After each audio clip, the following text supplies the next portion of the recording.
Assalamu alaikum everyone. So many duas and prayer for all of you. उम्मीद है कि आप सब खैरियत से होंगे। आज हम जो टॉपिक डिस्कस करेंगे वो बहुत ही इम्पोर्टेंट है। आप ये देख रहे हो कि इमेज में एक जो है फीमेल वो नज़र आ रही है और उसमें जो ग्राउंड है दैट इज़ वेट। तो बेसिकली ये ख़वातीन क्या है, डिप्राइव होती हैं in the society as well as they are not doing well at the home. Any women affected with fistula are the most outcast and powerless women of the world. तो ये एक misery है इनके साथ, ठीक है। Having fistula change a woman quality of life forever. फिर reintegration उनका होना मुश्किल हो जाता है into the society. At the same time, majority of the women with fistula do not have the access to the medical care as well as the social support and the psychological support. A woman with this condition fight for her survival, for her social position, to regain her value in the society. इसमें एक बहुत doctor कैली है जो इसको ना बहुत उनका बहुत ज़्यादा काम है फिस्टुला रिपेयर में। अफ्रीकन कंट्रीज़ में वो जाते हैं जहाँ पे ऑब्स्टेटिकल फिस्टुला बहुत ज़्यादा बनता है, तो वो आम ऑर्डिनरी कंडीशन में ही रिपेयर करते हैं और उनका सक्सेस रेट बहुत ज़्यादा है। उसमें उन्होंने एक बताया कि एक दफ़ा कोई ब्लाइंड वुमेन उनके पास आई विद फिस्टुला, तो उन्होंने सजेस्ट किया कि पहले आप अपनी ब्लाइंडनेस की ट्रीटमेंट करा लें, ये हो सकती है तो लेटर ऑन हम ये कर देंगे। तो उस खातून ने कहा कि नहीं, ब्लाइंडनेस के साथ तो मैं ज़िंदा रह सकती हूँ, लोग मेरे पास बैठेंगे बात करेंगे, लेकिन फिस्टुला के साथ ज़िंदा रहना बहुत मुश्किल है, क्योंकि मेरे पास बैठता नहीं है कि स्मेल आती है। तो आप पहले मेरी फिस्टुला की ट्रीटमेंट करें, ब्लाइंडनेस की ट्रीटमेंट बाद में हो जाएगी। तो इससे आप एक जो है अंदाज़ा लगा सकते हो कि ये कितना ज़्यादा सोशल डिप्राइवेशन जो है इसमें हो जाती है किसी भी फीमेल की। अब हम थोड़े अरसे के लिए जो है आइसोलेशन में हैं, सोशल डिस्टेंसिंग के साथ जो है रह रहे हैं, तो ये कितना डिफ़िकल्ट है। जहाँ पे आप बाकी सब लोग तो नॉर्मल लाइफ गुजार रहे हैं और एक बंदे को फोर्स कर दिया जाए फॉर दी सोशल डिस्टेंसिंग और उसको बिल्कुल आप जो एक साइड पे कर दो, तो उस साइकोलॉजिकल इफेक्ट तो बहुत प्रोफाउंड होगा उस पर, ठीक है। तो ये फीमेल्स जो होती हैं ये इवन सुइसाइडल अटेम्प्ट्स भी करती हैं। So it is important to discuss this topic and kindly listen carefully so you can diagnose the case as well as manage it appropriately.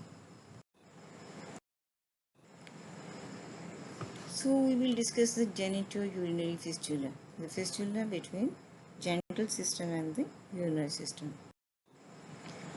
What are the learning outcome? You should be able to classify the genitourinary fistula, elicit the causes of genitourinary fistula, explain the presenting features, outline the investigation and management, and list the steps to prevent genitourinary fistula.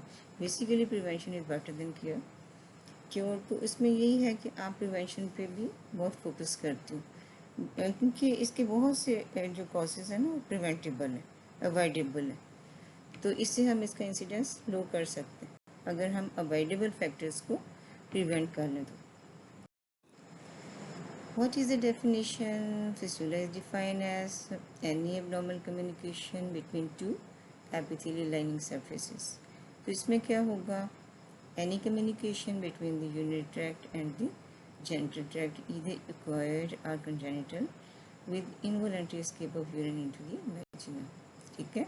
तो fistula की definition तो है कि just to epithelial lining surface में एक abnormal communication आ गई, ठीक है। जब आप जेनिटल यूरिनरी बोलोगे तो फिर named after the part of the genital system and the part of the urinary system involved, तो वही नाम उसका आ जाएगा।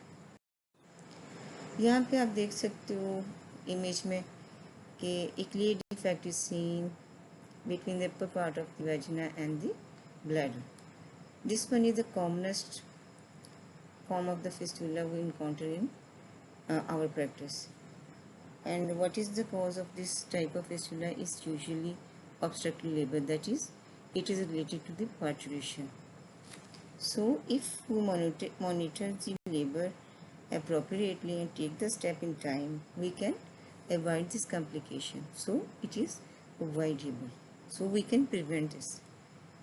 So vesicovaginal fistula is the commonest one, account about 90% of total fistulas. ठीक है. Otherwise इसका इंसिडेंस क्या है? 1 to 3 per 1000 डिलीवरीज. ठीक है. ओवरऑल जो इंसिडेंस है फिस्टुलास का, तो इसका इंसिडेंस कितना है वेसिकोवेजाइनल का? That is 90%. What are the types? जैसे मैंने कहा कि these are named after the part of the genital system and the part of the urinary system involved. If the bladder is involve, तो उसमें आपने क्या करना है? If there is communication between the bladder and the vagina, that is known as the vesicovaginal. If between the bladder, urethra and the vagina, then named after and the part of the system involved vesico-urethrovaginal. And vesico-uterine, it is rare but it exists. हमारे यहाँ इसलिए होता है कि यहाँ पे आंटियन लोग भी सिजेरियंस करते हैं, तो वो प्रॉपरली उसको प्रोटोकॉल को फॉलो नहीं करते, सर्जरी के प्रोटोकॉल को फॉलो नहीं करते, तो उसमें बाद में जो है ना ब्लैडर को भी साथ ही सूचर कर देते हैं विद द यूट्राइन इंसिजन, तो वहाँ से फिर फिस्टुलास बनते हैं.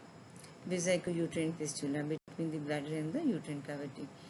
तो ओपनिंग जो होती है फिस्टुला की, that lies just above the internal ऑस. ठीक है, उससे नीचे आएगा तो दैट इज वेसिको सर्वाइकल. यूरेथ्रोवेजाइनल हो सकता है. ठीक है, यूरेटर्स मोस्टली कहाँ होते हैं? There is urethrovaginal as well as the this uterine भी होते हैं फिस्टुलास. ठीक है, और यूरेटर सर्वाइकल्स भी होते हैं. मोस्टली किन में होते हैं? In case of the radiotherapy, in case of the extensive surgery for the malignancies, even in case of simple hysterectomy. अगर आपने प्रोटोकॉल को फॉलो नहीं किया तो तब भी हो सकता है. The rectum रेक्टोवेजिनल.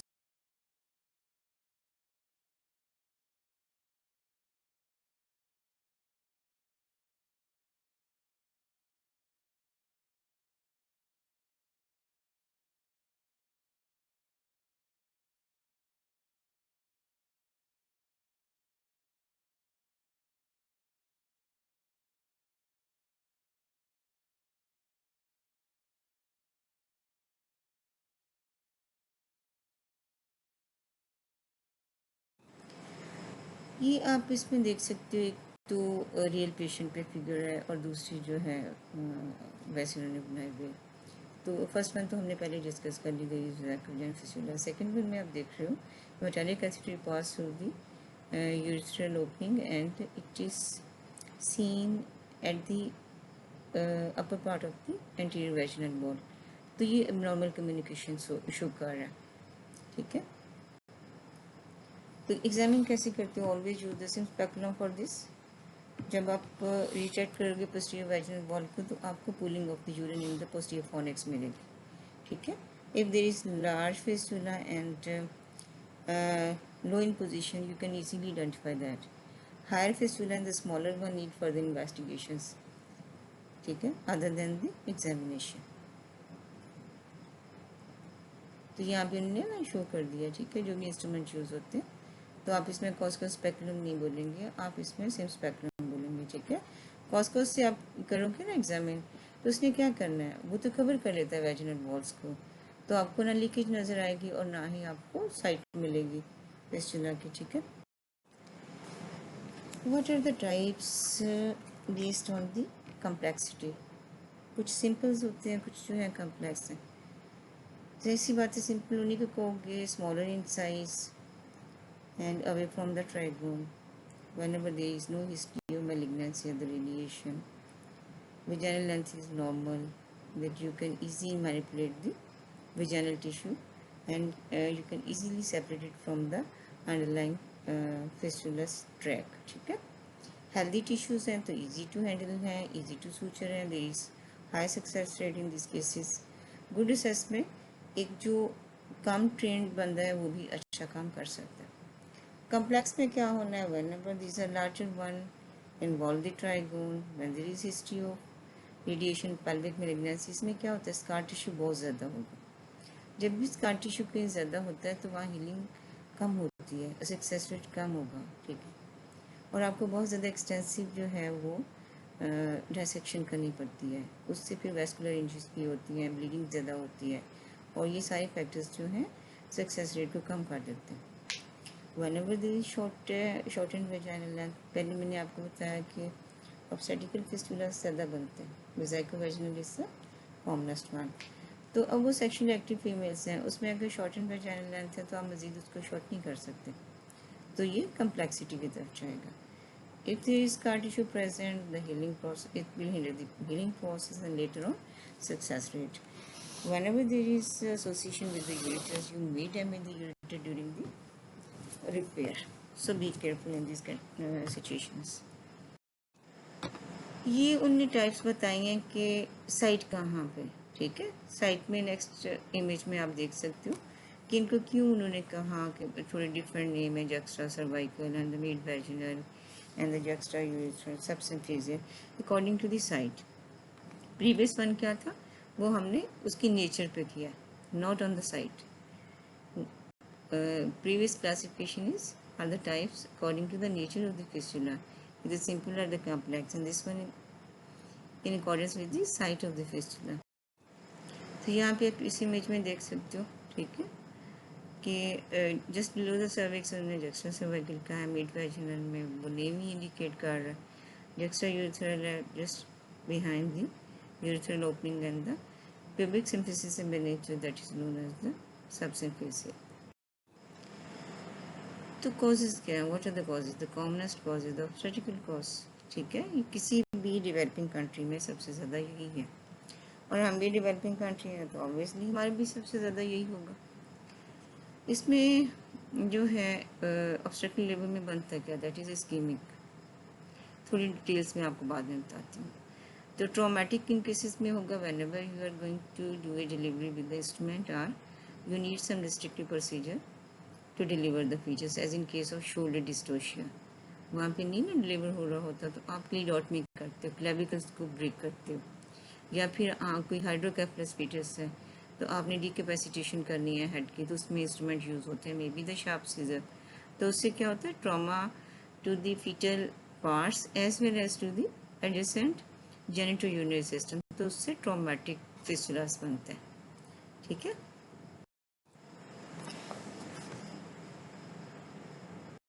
तो हम इस इमेज को ज़रा देखते हैं कि between the foetal head and the pubic symphysis there is lower part of the uterus as well as the bladder, ठीक है। अगर हेड डिसेंड करेगा तो उसमें क्या होना, so whenever there is prolonged or the obstetrical labor, the maternal tissue is compressed between the fetal head and the maternal bony pelvis for a long time, ठीक है। The trauma result in hypoxia, which in turn lead to the ischemic necrosis of the surrounding tissues and followed by the sloughing of the devitalized tissues with a subsequent hole in the bladder or the rectum। दोनों sides पे हो सकता है। ये जो red colour में areas shown है ना, ये एरियाज हैं जहाँ पे फिस्टुला यूजुअली बनते हैं in case of obstetrical labor। Depending on the extent of the hypoxia, a wide range of changes occur in the surrounding tissue also। हम ये नहीं इसमें कहेंगे कि जस्ट जो है फिस्टुला ही बनना है, कुछ और भी बनता है जिसको हम कलेक्टिवली फिर बोलते हैं ऑब्स्टेट्रिक इंजरी कम्प्लेक्स, ठीक है। इससे एक्सटेंसिव स्कारिंग होती है, वेजिनल स्कारिंग भी होएगी, सर्वाइकल बल्शन हो जाती है, scarring of the uterus and different degree of nerve damage भी होता है, ठीक है। तो although it is avoidable factor, ठीक है ना, आप इसको अगर अवॉइड कर लें, proper antenatal care, proper monitoring during the labour and delivery by the trained person, तो आप इसको अवॉइड कर सकते हो। तो जो कॉमनेस्ट है फिस्टुला वो इस तरह आप अवॉइड कर सकते हो, दैट इज़ 90% केसेस आप प्रिवेंट कर सकते हो, ठीक है। गायनिकोलॉजिकल कॉजेज क्या हैं in case of operations like hysterectomy and the colporrhaphy. इसमें क्या होना है, हिस्टेरेक्टमी में कहाँ पे डैमेज होता है, मोस्टली यहाँ ब्लैडर बेस्ड डैमेज होगा और द यूरेटर डैमेज होते हैं। ब्लैडर बेस कब होना है, when you separate the bladder from the lower uterine segment and from the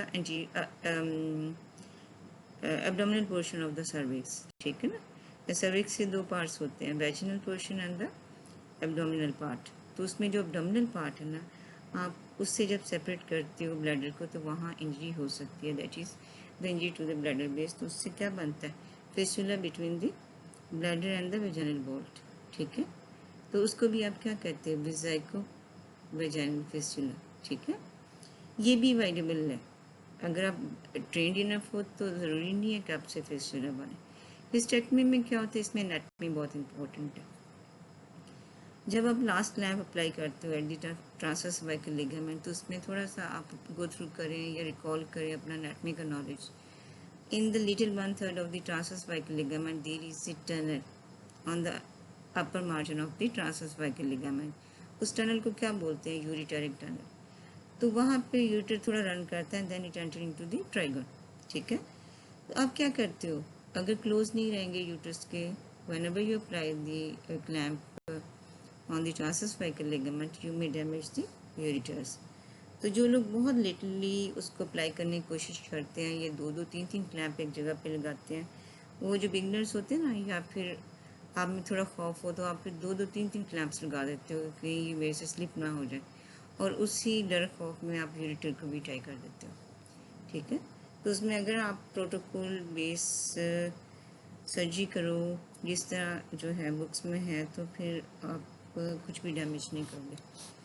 traumatic में है फॉलन द शार्प ऑब्जेक्ट, जैसे बच्चे हमारे पास आते हैं कि गिर गए तो इससे प्रॉब्लम होगी, उसमें भी लेटर ऑन जो है कि रेजिडुअल होल रह सकता है, जो लेटर ऑन फिस्टुला में कन्वर्ट हो जाएगा। Whenever this fracture of the pelvic bone in case of RTA, ठीक है, रोड ट्रैफिक एक्सीडेंट्स हैं, एक्सटेंसिव फ्रैक्चर या पर्टिकुलर द पेबिक बोन, तो उसमें सबपेबिक फिस्टुलास बन सकते हैं।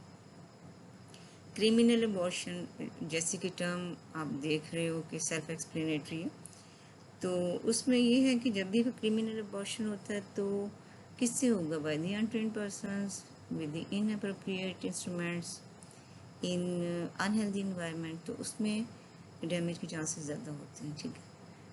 तो ये भी फिस्टुला फॉर्मेशन ऐसे हो सकती है। वो स्टिक्स यूज़ करती हैं, जो कोई भी स्टिक यूज़ कर सकती हैं, तो उसमें जो है मैंने भी 2-3 दफ़ा, तो मैंने उसमें ये जो आप देखते हो ना बजरी होती है जो बिल्डिंग्स में यूज़ करते हैं, मैंने इसके पीसेस भी यूट्रस में से रिमूव किए हैं पेशेंट के, यानी क्रिमिनल अबॉर्शन में उन्होंने रखे हुए होते हैं, तो लेटर ऑन वो आती है सब फर्टिलिटी के साथ, लेकिन यूजुअली वो अपनी हिस्ट्री को हाइड कर लेती, नहीं बताती कैसा कुछ है, तो वो फिर अल्ट्रासाउंड पे पता चल जाता है, फिर हम उसे रिमूव करते हैं। तो इवन वो क्या चीज़ है, उसको किस तरह प्लेस किया है, वो तो समझ ही नहीं आती।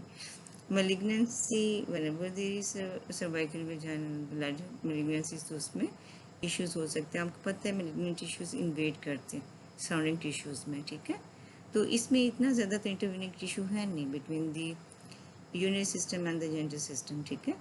तो वहाँ पे इजीली वो होल बन सकता है। इन्फेक्शंस ये भी इन्वेड करते हैं, वहाँ पे एब्नॉर्मल ओपनिंग्स बना सकते हैं, so it may lead to the formation of the fistulas. Radiation induced ये सबसे वर्स्ट होता है, क्योंकि इसमें सारे टिश्यूज़ बहुत ही अनहेल्दी होते हैं, ठीक है। स्कारिंग एक्सटेंसिव होती है, इसकी रिपेयर भी डिफिकल्ट है, success rate is very low.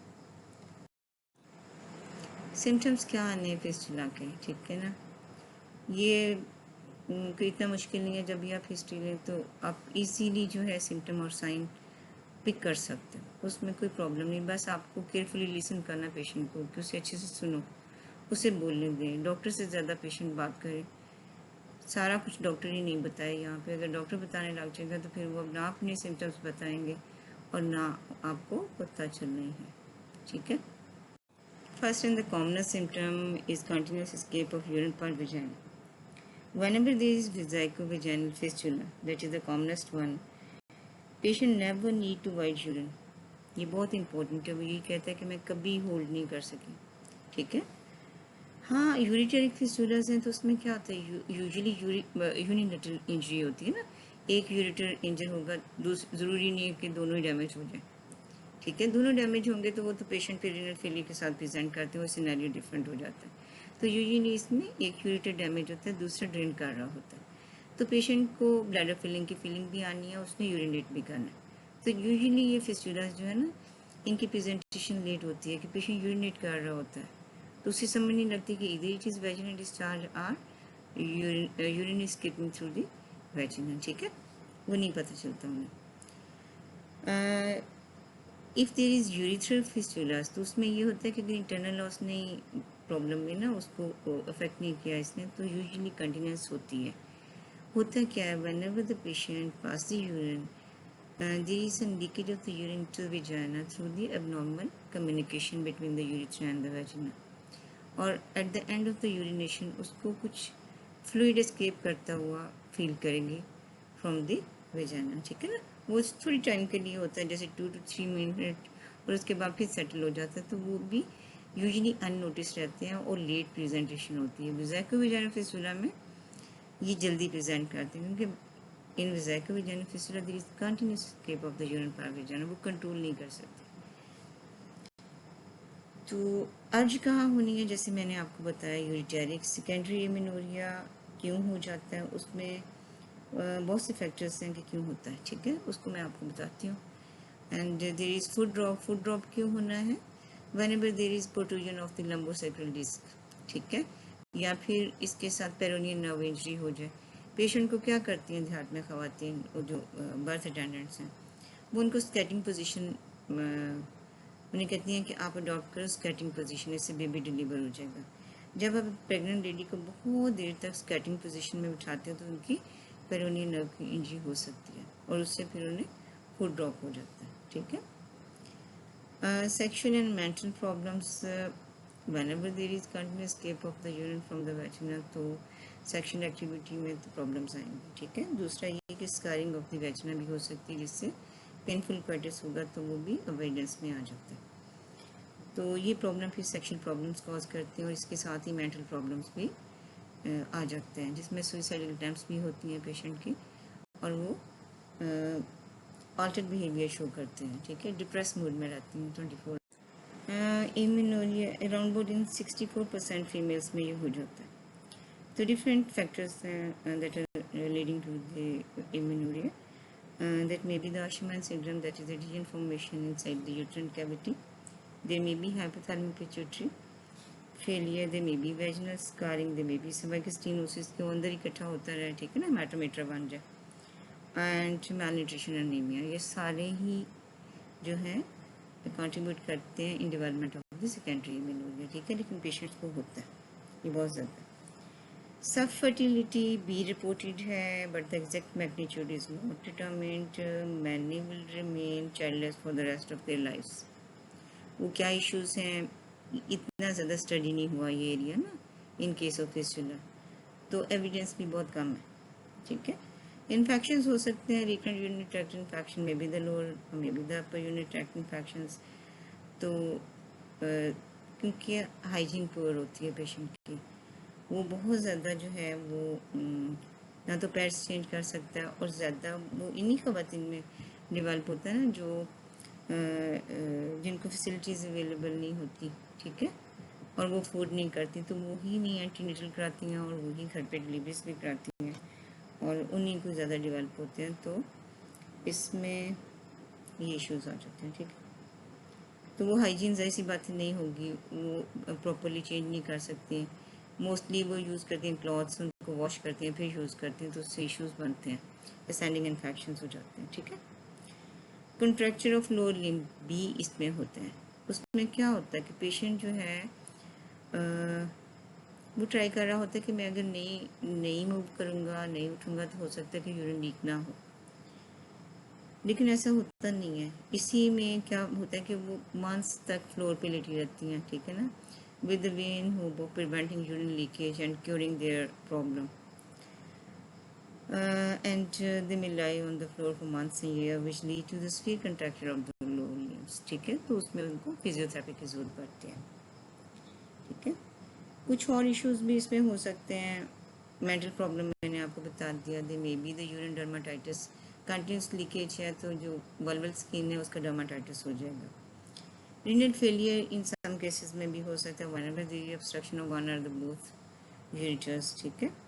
Social problems तो बहुत ज़्यादा हैं, इनमें से बहुत सी ख़वातीन जब हम तक पहुंचती हैं तो उन्हें डिवोर्स हो चुकी होती है, ठीक है, या फिर इतने ज़्यादा हालात ख़राब होते हैं कि वो यानी कि सेपरेट ही रह रही होती है ना अपनी फैमिली से, ठीक है। और सबसे ज़्यादा मिजरी वाली बात यह है कि जहाँ पे ऑब्स्टेटिकल फिस्टुला बनता है ना, इन 97% केसेस वहाँ पे स्टिल बर्थ हो चुकी होती है। तो एक तो वो अपना बेबी लूज़ करती है और दूसरा उनकी जो है अपनी वेलबींग भी इतनी ज़्यादा मुतासर हो जाती है। तो आप देख लें कि मेंटल ट्रॉमा तो ऑलरेडी है कि जब उसने अपना बेबी उसका नहीं रहा, उसके साथ अगर उसे अपने सर्वाइवल के लिए भी फाइट करना पड़ता है तो ये बहुत मुश्किल हो जाता है, ठीक है। तो इसलिए इस कंडीशन को हमें बहुत ही इम्पोर्टेंस देनी है, ठीक है, क्योंकि ट्रीटेबल है, क्योरेबल है, प्रिवेंटेबल है, तो हमें इसको करना चाहिए। साइंस क्या होंगे whenever you look at the external genitalia? तो फर्स्ट ऑफ ऑल तो ये कि आप पेशेंट के पास जाओगे तो आपको यूरिन की स्मेल आनी है, ठीक है। वल्वल इंस्पेक्शन करते हो, there are evidences of the excoriation, that is the skin dermatitis are the vulval dermatitis जिसको हम बोलते हैं। Clear fluid coming out of vagina, वो सेल्फ एक्सप्लेनेटरी है कि वो यूरिन जो है लीक हो रहा है, ठीक।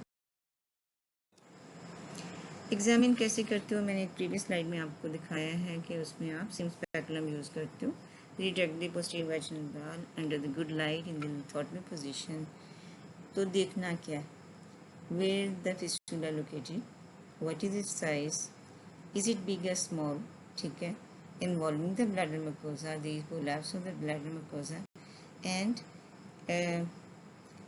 about the tissue at the margin, either healthy, ischemic, there is evidence of infection, ठीक है। ये सारा आपने there are some scar tissues, ये सब आप उसमें देखते हो, ठीक है।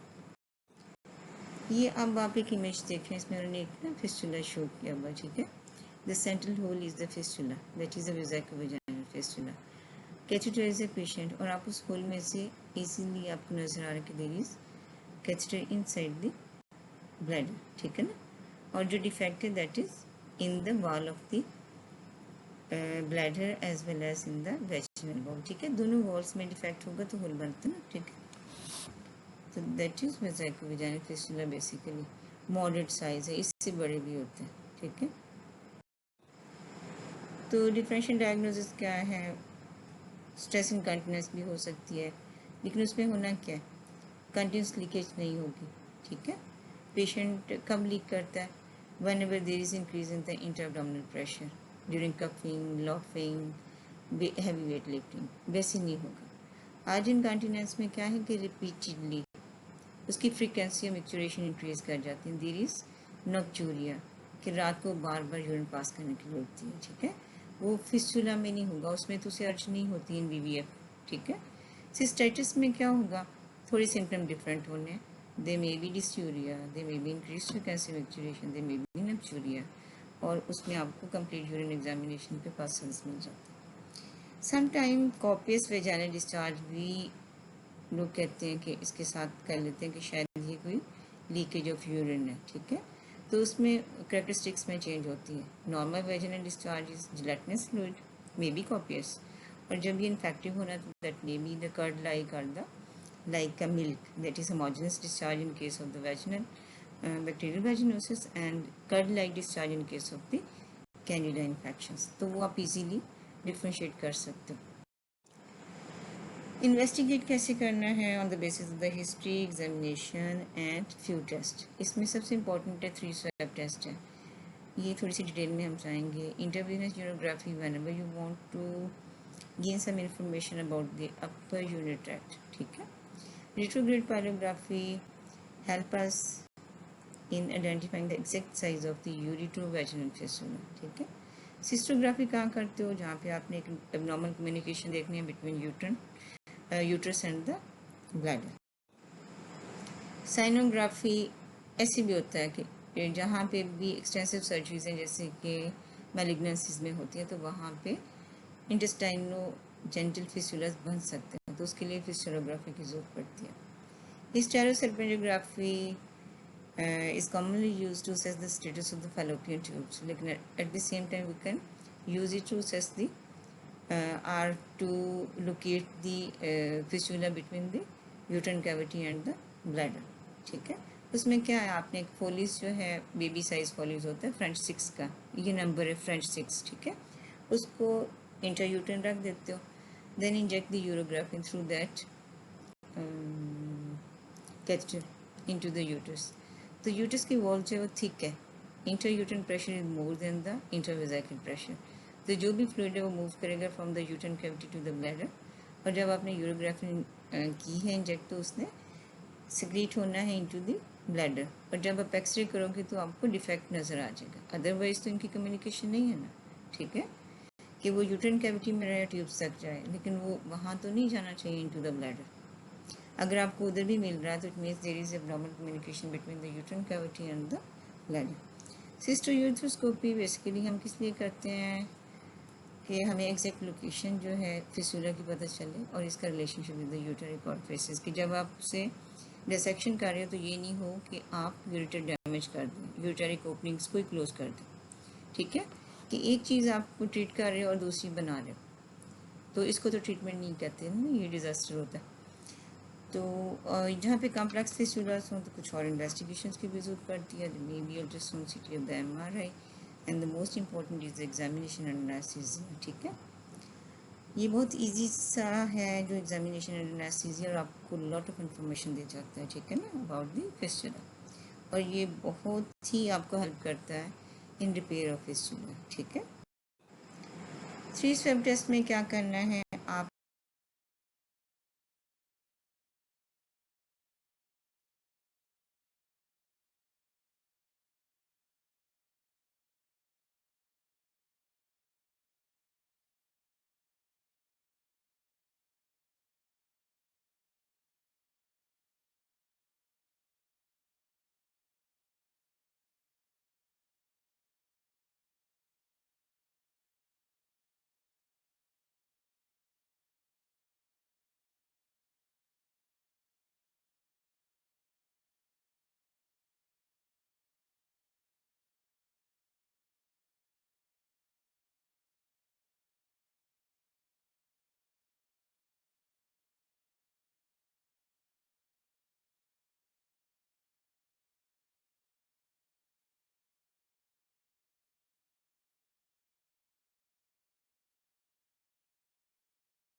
ये भी वही चीज़ शो की भी उन्होंने थोड़ा सा एलैबोरेट कर cystoscopy to visualize ureteric orifices and their relationship with the fistula, ठीक है, ऐसी होती है।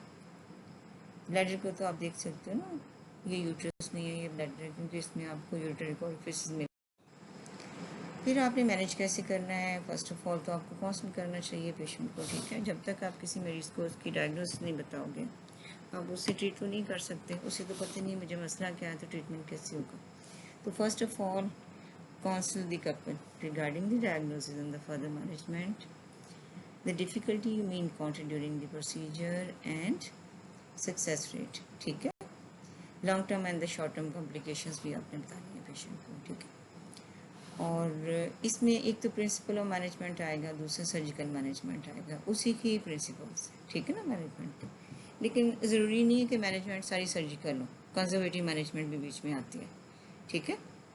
तो वो प्रिंसिपल मैनेजमेंट के हैं कि इधर you go for the conservative management, और किन में करनी है, और सर्जिकल मैनेजमेंट करनी है तो वो किन में करनी है। तो फर्स्ट ऑफ ऑल तो ये है कि if you detect the damage to any part during the operation, तो बेटर तो यही है कि इमीडिएट रिपेयर करें। कहते हैं कि गलती करना इतनी बुरी बात नहीं है, लेकिन उसको जो आइडेंटिफाई ना करना और उसको टाइमली ट्रीट ना करना, ये सही बात नहीं है, ठीक है। तो गलतियाँ तो सबसे होती हैं, कॉम्प्लिकेशंस भी होती हैं, रिपोर्टेड इन द बुक्स, ठीक है। लेकिन ये कि उसको फिर इमीडिएटली आप डिटेक्ट भी करें और उसको रिपेयर भी कर दें, तो फिर लेटर ऑन जो आउटकम है वो बहुत अच्छा रहता है। अगर आप पोस्ट ऑफ पीरियड में करते हो, सपोज आपने एक सिजेरियन किया, स्टेक्टमी किया, लेटर ऑन आपको लगता है कि वो हो ये तो प्रॉब्लम हो गई, तो आपने क्या करना है, इन डिवाइनिंग का 10 to 14 डेज, अगर स्मॉल फिस्टुला तो वो क्लोज हो सकता है, नहीं होता तो फिर आप 3 मंथ के बाद रिपेयर करोगे। इन case of the malignant, the post radiation इसमें ज़रा इश्यूज बनते हैं, ठीक है। उसमें फिर डिफरेंट प्रोसीजर्स हैं, ये जिनके नाम लिखे हैं आप कर सकते हो। इन्फेक्टिव फिस्टुलस में जैसे एक्टिनोमाइकोसिस मैंने पहले बताया, जेनिटल ट्यूबरकुलोसिस है, जब तक आप इन्फेक्शन ट्रीट नहीं करते वो फिस्टुला तो क्लोज नहीं हो सकते। हो सकता है कि आप इन्फेक्शन ट्रीट करें तो आपको सर्जिकल मैनेजमेंट की ज़रूरत ही ना पड़े, ठीक है। तो ये इसमें ये बात होती है। Usually there is no need. Next one is how to prepare the patient. First of all, treat the infection. Perennial care आपने क्या करनी है, अगर तो ओल्ड एज फीमेल्स हैं तो उसमें एस्ट्रोजन क्रीम दे दें, और यंग पेशेंट्स में आप जिंक ऑक्साइड सिलिकॉन बैरियर लगाते हो। जिस तरह अभी अपने घर में बेबीज़ अगर छोटे हैं तो उनको देखा होगा कि जब उनको पैम्पर्स लगाते हैं तो नेपी रैश क्रीम लगाते हैं। सेम इसी तरह ये भी इफेक्ट करती है कि एक बैरियर बना देती है between the urine and the patient skin, तो उसमें फिर डर्माटाइटिस नहीं होता। अगर लिंक कॉन्ट्रैक्शंस हैं तो फिजियोथेरेपी से ठीक होंगे, अदरवाइज तो नहीं हो सकते। इंडिवालिंग कैथेटराइजेशन वहाँ ज़रूरत होनी है जहाँ पे आप कंजर्वेटिव मैनेजमेंट पे जा रहे हैं, ठीक है, और आपको एक थोड़ी सी उम्मीद है कि हो सकता है ये ऐसे बंद हो जाए। कीपिंग तो आप उस एरिया को हेल्दी कर सकते हो, उससे सक्सेस रेट इंक्रीज हो जाएगा, ठीक है। सर्जिकल मैनेजमेंट में अप्रोचेस बहुत इंपॉर्टेंट हैं। You may go from the vaginal approach और the abdominal approach. Most of the VVF we can repair through the vaginal approach, क्योंकि इसमें अच्छा एक्सपोजर होता है, ठीक है। और एब्डोमिनल अप्रोच किन में यूज़ होती है, जहाँ पे विजाइको वेजाइनल फिस्टुलास हाई हों, जैसे कि आफ्टर स्टेक्टमी बना है, आफ्टर रेडिएशन है, एक्सटेंसिव कार्सिनोमा सर्जरीज के बाद बनता है, ठीक है। प्रिंसिपल्स क्या होने इसके, एक तो अपनी उस एरिया की वाइड मोबिलाइजेशन करनी है, ये नहीं कि थोड़ा सा उसको सेपरेट किया और उसको जो है सूजर कर दिया। एरिया अच्छा प्रिपेयर होगा तो उसकी हीलिंग ज़्यादा अच्छी होगी एंड सक्सेस रेट ज़्यादा हो जाएगा। स्कार टिश्यूज़ को आप एक्सरसाइज कर दोगे, जैसे मैंने बताया कि ये बहुत अच्छा हीलिंग नहीं होती इनकी। ऑलवेज टेंशन फ्री क्लोजर, जब आप खींच तान के उसको जोड़ोगे तो उसने बाद में फिर भी रीजंस हो जाने हैं, तो उस पर खुश नहीं होना चाहिए, टेंशन फ्री क्लोजर होना चाहिए, ठीक है। And it should be water tight as well. और सबसे इम्पॉर्टेंट है कि एक प्रॉब्लम को सॉल्व करते हुए दूसरा प्रॉब्लम जो है आपने नहीं करना, ऑलवेज प्रोटेक्ट द यूजर्स। तो ये प्रिंसिपल ऑफ फिस्टुला सर्जरी है, जब आप सर्जरी करने लगते हो तो इसके कुछ प्रिंसिपल्स हैं, ये टेक्निक नहीं है, दीज आर द प्रिंसिपल्स, ठीक है। टेक्निक क्या है वो आगे मैं आपसे डिस्कस करती हूँ। वेजाइनल अप्रोच में आप क्या करते हो, proper lithotomy position, good light, proper exposure of the area. फिर नेक्स्ट में एक फिगर है, मैं वो आपको बताती हूँ कि उसमें आपने क्या किया है, ठीक है।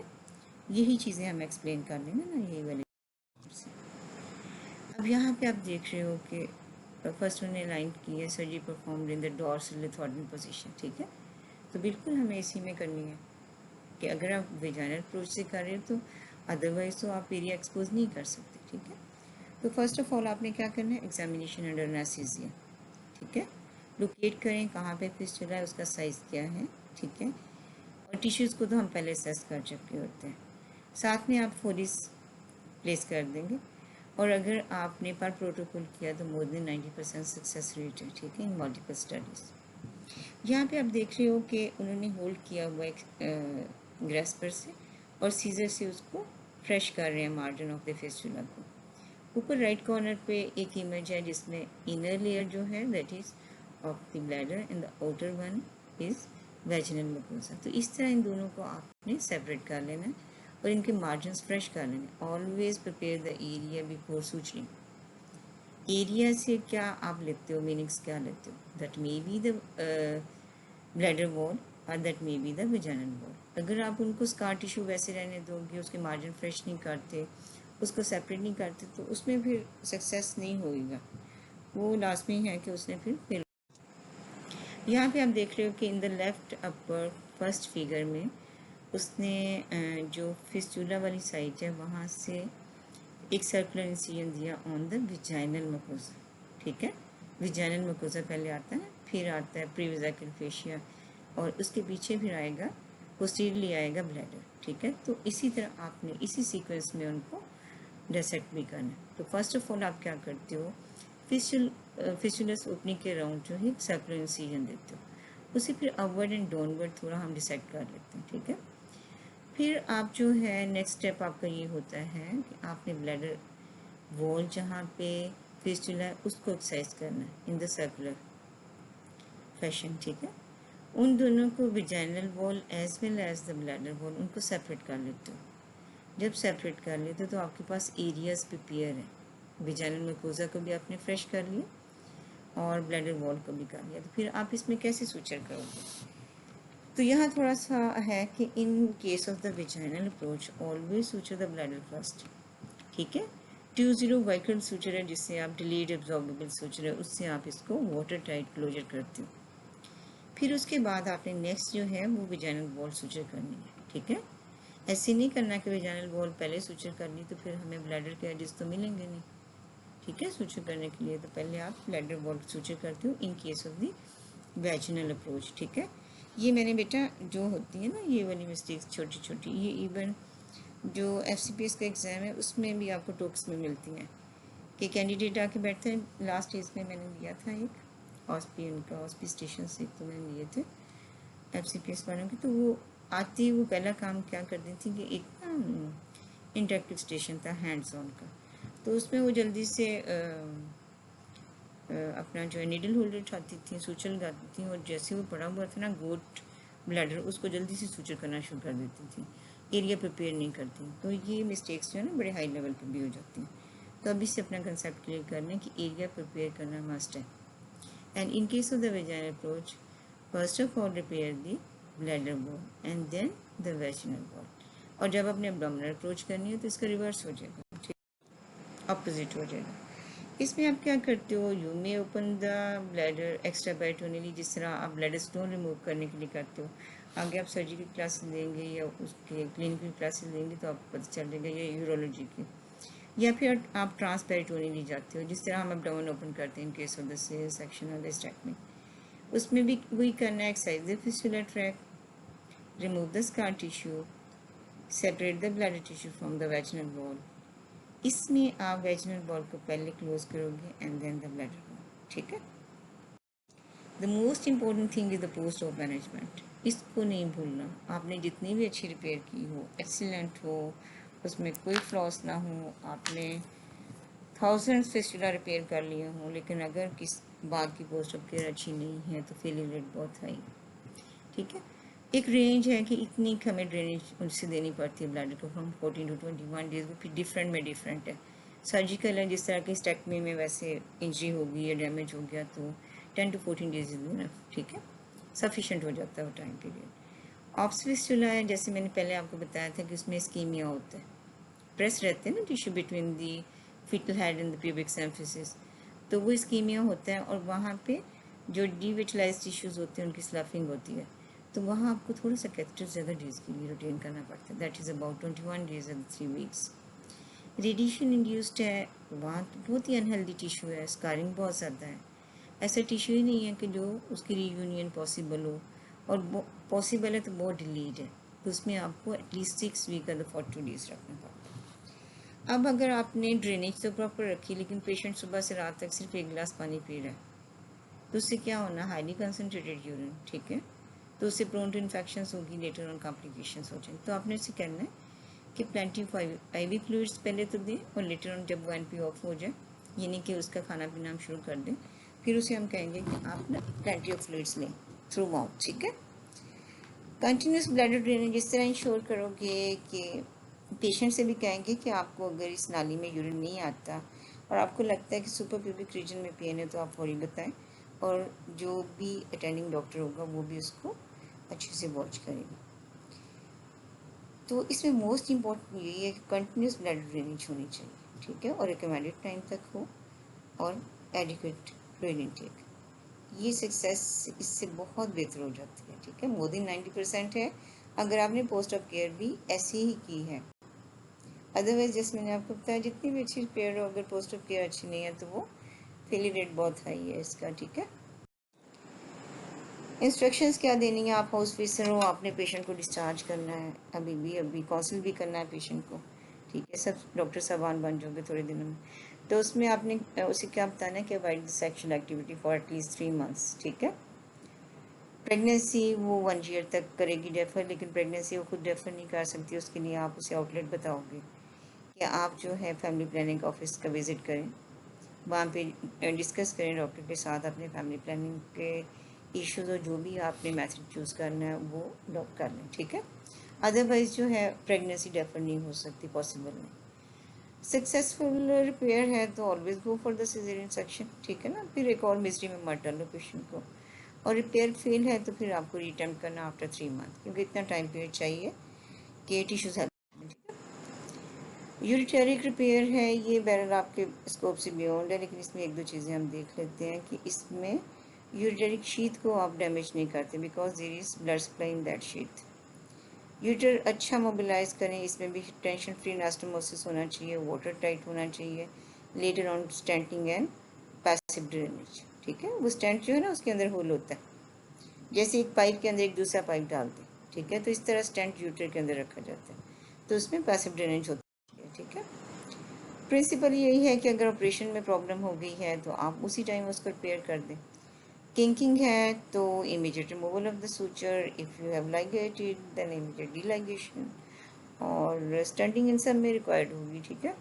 क्रश कर दिया, जिस तरह मैंने आपको बताया था, क्लैंप लगाते हुए आपने क्रश कर दिया है, तो उसमें स्टंटिंग भी हो सकती है और सम टाइम आपको एक्स्ट्रा पेरिटोनियल ड्रेनेज की भी जरूरत पड़ती है, ठीक है। नेक्स्ट ये है कि अगर ट्रांसैक्शन हो गई है, कट गया आपसे, पार्शियल कटिंग है तो उसी टाइम आप यूटेरिक स्टंटिंग करके उसको रिपेयर कर सकते हो। कंप्लीट है तो फिर देखना है कि कौन सा एरिया है, अपर पार्ट में है, मिडिल या लोअर। मिडिल में है तो एंटोनियल एनास्टोमोसिस इजीली हो जाती है, लोअर पार्ट में है तो फिर आपको उसकी रीइम्प्लांटेशन करनी पड़ती है इनटू द ब्लैडर, ठीक है। वो डिफरेंट फ्लैप्स बनते हैं कि अंडर टेंशन,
ठीक है। तो रिमेंबर क्या रखना है, what is the commonest one, that is the vesicovaginal fistula, what is the incidence 1 to 3 in 1000 deliveries, commonest is VVF, that is in 90% cases. At the same time, the success rate of repair is also more than 90%, provided you have adhered to the protocols, ठीक है ना। Protocol base आपने काम किया, तो अगर मर्जी का किया तो फिर तो नहीं सक्सेस रेट होगा। डेवलपिंग कंट्रीज़ में ज़्यादा VVF है, क्योंकि हमारी कंट्रीज़ में आपसे केयर उतनी नहीं होगी। डेवलपिंग में ट्रोमेटिक का ज़्यादा है, traumatic radiation induce in the with the malignancies. तो आप करो क्या, सबसे पहले आपको रिस्क आइडेंटिफिकेशन आनी चाहिए, जिन केसेस में ऐसे इश्यूज हो सकते हैं वो पहले आप आइडेंटिफाई कर लें, उन केसेस को फिर सीनियर मोस्ट पर्सन करें, ठीक है। अगर इंजरी डिटेक्ट हो गई है ड्यूरिंग द प्रोसीजर तो उसी टाइम आप रिपेयर कर दें and ensure the proper drainage.